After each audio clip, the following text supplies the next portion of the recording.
Bangladesh Bharat series কবে কোথায় দুর্দান্ত সময় পার করেছে বাংলাদেশ ক্রিকেট দল। পাকিস্তানের বিপক্ষে সিরিজটা বাংলাদেশ শেষ করেছে দারুণভাবেই।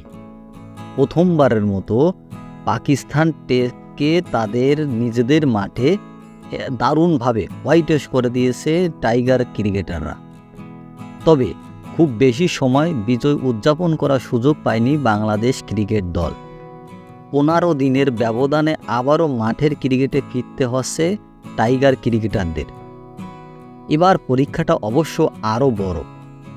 বাংলাদেশকে খেলতে হবে প্রতিপক্ষ ভারতের বিপক্ষে ভারতের মাঠে। সেজন্য অবশ্যই টেস্ট ছাড়া থাকছে এই টি-20রও একটা বড় চ্যালেঞ্জ। ভারতের বিপক্ষে বাংলাদেশ শুরুতে খেলতে হবে টেস্ট সিরিজ। আগামী 19 সেপ্টেম্বর চেন্নাইয়ের স্টেডিয়ামে প্রথম টেস্ট শুরু হবে। স্পিন সহায়ক এই মাঠে প্রথম টেস্টের পর বাংলাদেশ চলে যাবে কানপুরে। সেখানে সিরিজের দ্বিতীয় টেস্ট শুরু হবে 27 সেপ্টেম্বর। এই দুই ম্যাচ টেস্ট সিরিজ চ্যাম্পিয়নশিপের অংশ। টেস্ট শুরু হবে বাংলাদেশ সময় সকাল 10টা থেকে। দুই টেস্টের পর বাংলাদেশের সামনে অপেক্ষা করছে টি-20 সিরিজ। বর্তমান বিশ্ব চ্যাম্পিয়নদের সামনে এই সিরিজ নিশ্চিতভাবে কঠিন এক পরীক্ষা হতে চলেছে টাইগারদের জন্য।